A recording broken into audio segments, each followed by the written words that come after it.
welcome back. Now we're looking at the final figure in the Battle Begins set. It's the Deluxe Class Cybertron mode Megatron. In his jet mode, fighter jet mode, Cybertron mode thing, he looks very similar to the Voyager class version, except more simplified. These parts don't move completely freely, and these are a little bit more simplified. And overall, it kind of feels just smaller, just really small compared to the Voyager version. It does have wheels on the bottom, 3. There's 1 here and 2 on the back of the arms. If you look on the bottom of the figure, though,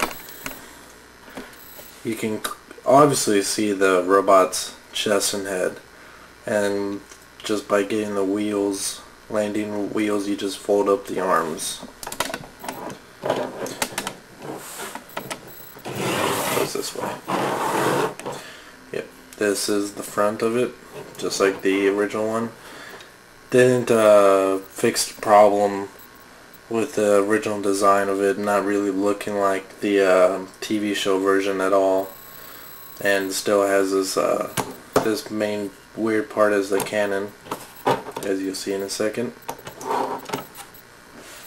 And the bad thing about the arms being wheels is that they're really it's kind of tricky to get them lined up so it's not slanting like how it is now. It's definitely difficult to do. And the waist section doesn't really attach to anything, so this whole section just kind of moves around freely. Okay, that's about it for the jet mode. Start the transformation, just remove this whole piece and discard that for now. Going to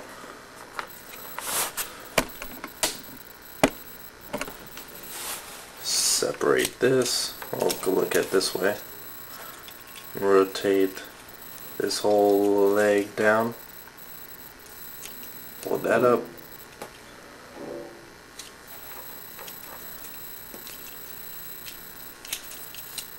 Rotate that out and away. It definitely has a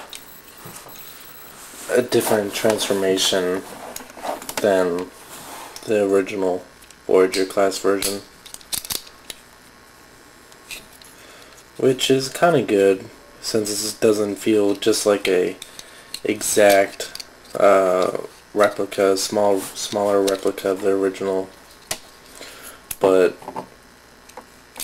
it would have been better in this particular figure. It would have been better if they went with that idea, just shrinking down the original, because as you can see, the transformation is very simple and very lazy in this and hide.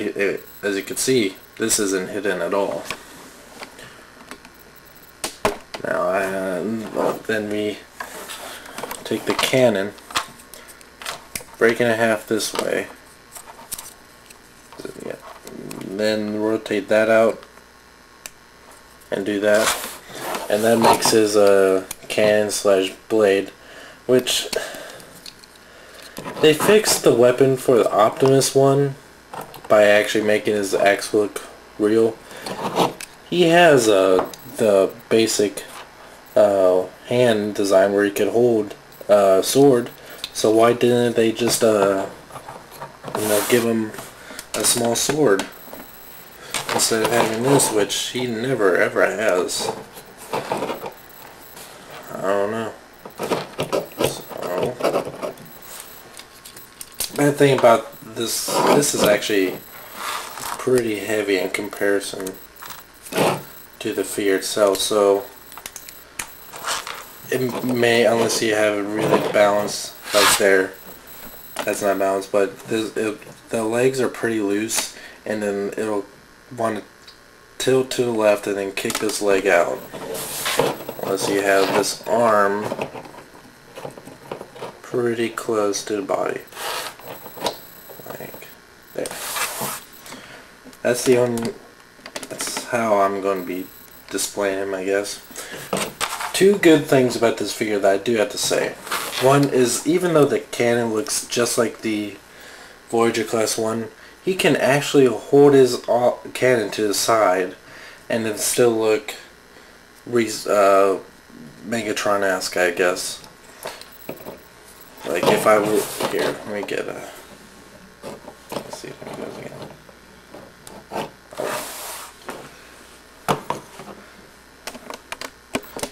Like here's a Voyager class.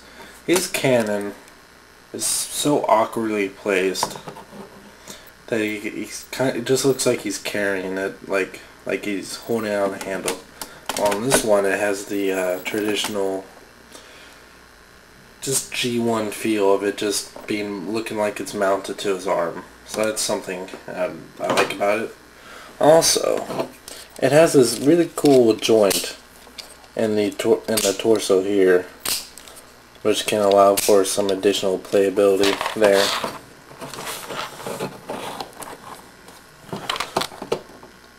And now, if I can get him to stand up again, I'm not going to touch him if I can get him to stand.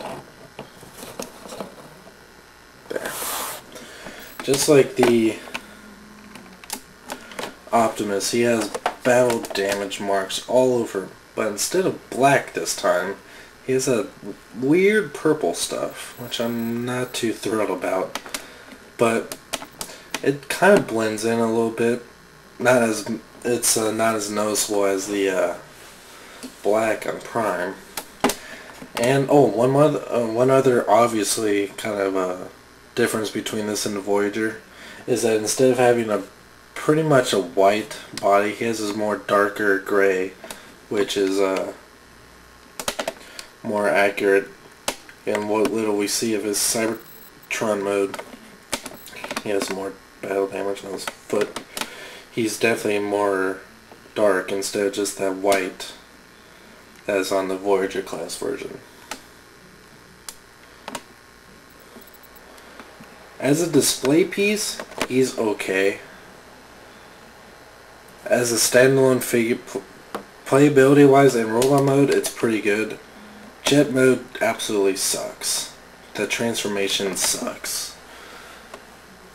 Out of the Battle Began set, this is definitely the, as far as robot mode goes, this is definitely the stronger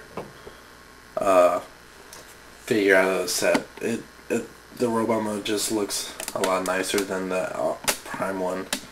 The only complaint about the design is just the weird face. Maybe if I can get it closer. It just looks kind of weird. I don't know how else to explain that.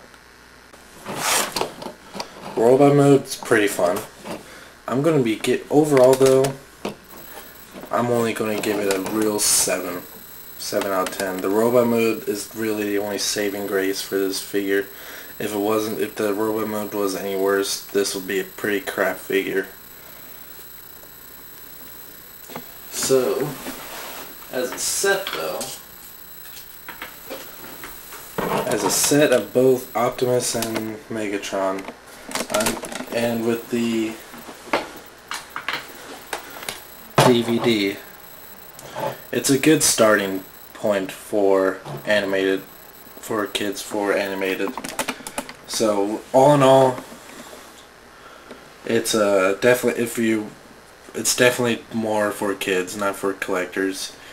Just getting them started on the series.